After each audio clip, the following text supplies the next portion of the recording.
we were just in the middle of the story you were telling us about your brother. And Well, Navy. as I said, he was assigned to the as a naval officer, one of the 90-day wonders, I say they were called, and he was, as I said, assigned to a merchant marine ship as the they had Navy crews on them, and he was the gunnery officer. And as I said, most of the ships that were sent to the North Atlantic, not the Baltic, the North Atlantic, who went to Murmansk, most of them were blown up and lost. And my brother had the New York, Cape Town, London, New York. And when he was in London, he fell very much in love with the WAAF. He was a great ladies' man. And he fell very much in love with the WAAF, who's actually was married, but everybody during the war, everything was so complicated. And her husband was a prisoner of war. Later he was a member of parliament. I met him years later. He was not the best character in the world. But Tessa Turner, was a remarkable woman. And my brother and she had a big love affair. And when he came back to New York, I was at Young and Rubicam having a romance working on the Kate Smith Hour, having a romance with the writers I told you, and having the time of my life in New York. And my brother was horrified. He said, "Are you aware that the world is on fire? And it's your duty with your education and your experience and to do something about it." And he set about to persuade me that I really should become involved. I'm the least likely type to be regimented. I don't take orders very easily unless I know somebody's so brilliant and they're very good, like my beloved friend through the years, Salman Noguchi. But I was very impressed with what he said, and it was just destiny. It was one of those moments in life when I think about it, it's just amazing that I did it. So I went down for an interview. When I was traveling with the Kate Smith show, one of the places we traveled to was the first women's reserve training station for enlisted waves in the Bronx, New York, at Hunter College. They took over Hunter. And when I went there with the Kate Smith Hour, we played in a great big auditorium, Walton High School, I think it was. And there were they trained 90,000 waves there, ultimately. And when we were there, I had just received my orders. I'd received orders. I'd gone in and I'd enlisted in the waves. And Kate Smith told this program, which I will tell you about, told the audience that she had this remarkable young woman working for her, and that she too was going to go into the waves, and she told this, this lovely story about me. Well, at that time, when my brother had persuaded me to go to be interviewed, I went down to where the naval recruitment offices were down by Wall Street, and the first two officers that interviewed me were wave officers, and they were battle axes, and they were very huffy with me, and they got a little competitive with me. And I had dropped out of Vassar at the end of the second year, and they said, "Well, we don't think this is possible if you consider the enlisted, but officer training would not be possible because you have to have a degree." Well, I knew I would not be a good enlisted. I'd be a better officer. I give orders very easily. And so the third interview was with a male commander, very attractive man, and he got one load of me, and he knew I was officer material, and that I didn't need to be doing that I had a big job at Young and Rubicam, and they didn't want me to leave. They were very much against this because they needed as many women as possible. Were there a lot of women at Y&R at that point? Yeah. There were. Yeah, but they were mostly secretaries and assistants, and there were several very intelligent female copywriters, a lot of them. And there was a marvelous woman by the name of Carol Irwin, I don't know how I can remember that name, it's so far back, who was head of daytime radio. She was one of the first real important communication women.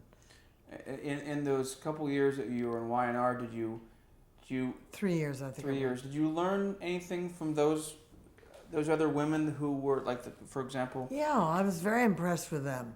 Absolutely. I was always very ambitious. I'm still ambitious to have an interesting and, worthwhile life and to be contributive. I've never been ambitious just to make a name and make lots of money and to, I guess I get that from my family, but I've always been interested in being contributive and doing something that was unusual, and those women were those kind of women. They were really remarkable. They were the pioneers in advertising, women in advertising. So that was very impressive to me. They were the first career women that I was exposed to.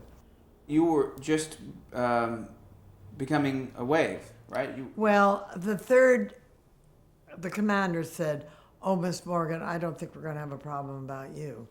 And so he said yes. I don't know how he did it, but he right away got me involved with and had me take an oath. And before I knew what had happened, I was putting out my right hand, swearing my allegiance to the United States of America and to Uncle Sam and to the United States Navy. I can remember coming home on the subway and thinking, what have I done? What have I done? And then that was very hard because when I told the man that I was having the love affair with, that was pretty hard, pretty difficult. And then I told Young and Rubicam, and they weren't entirely happy, but they were very proud of me.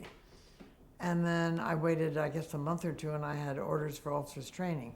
At that time, the officers were a much smaller group than the enlisted waves. And there were 2 officers trainings. One was at Smith, and one was at Mount Holyoke. And I went to Mount Holyoke. And I had a terrible time. I hated every moment. They get us up at 5:30 in the morning. And I've always been a night person. We ate off tin trays. They cut our hair short. We had to wear the enlisted uniform, which were baggy, and later the WAVE officer's uniform was pretty attractive. The WAVE, you're too young to know, but I keep saying that. The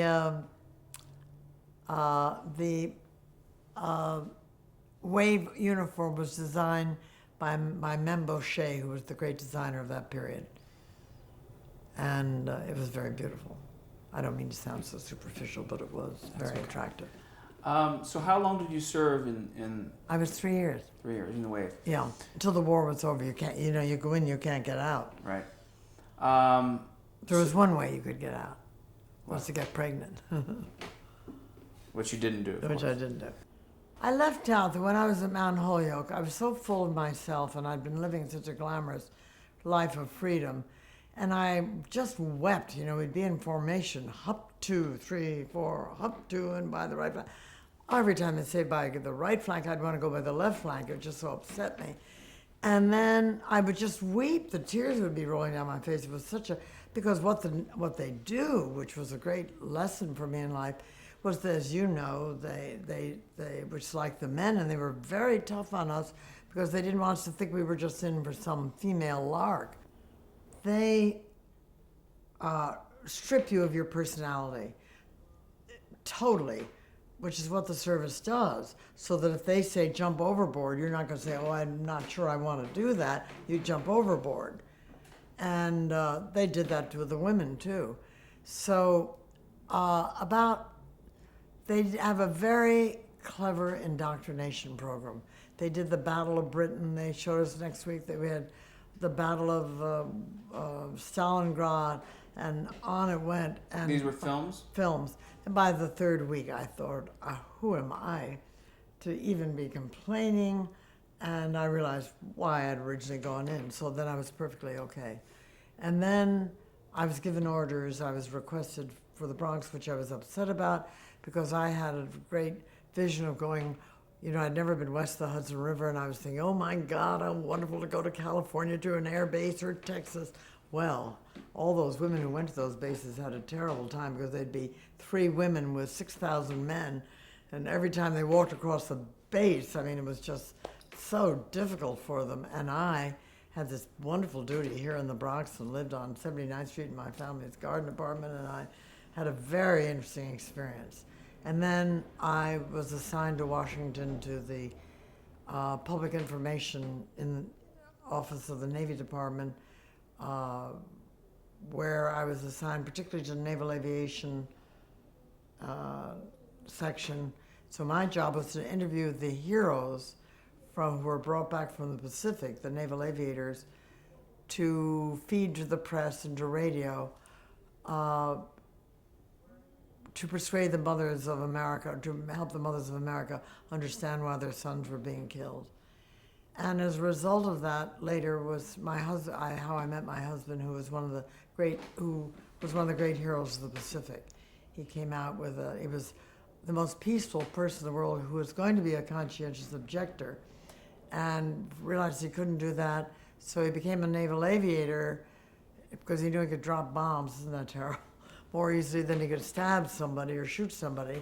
So he became one of the guinea pig squadron of Night Air Group 90, which were the first squadron to fly off carriers at night, attack the enemy alone, come back in the black of night to a fleet that had changed position, and find their own aircraft carrier in the midst of all these battleships and destroyers and cruisers, and land in the dark. Can you imagine what that was? They lost 50% of the men in training. So my husband came out with a Navy Cross, 10 Distinguished Flying Medals, and 9 Air Medals. And we met at the end of the war. And it was a very strange time. And we fell in love, and I don't know how it happened. We married 13 weeks later, which was ridiculous. His name? Ralph Waldo Cummings. He was a composer and a singer and a musician. Other than being a war hero. And other than being a war hero.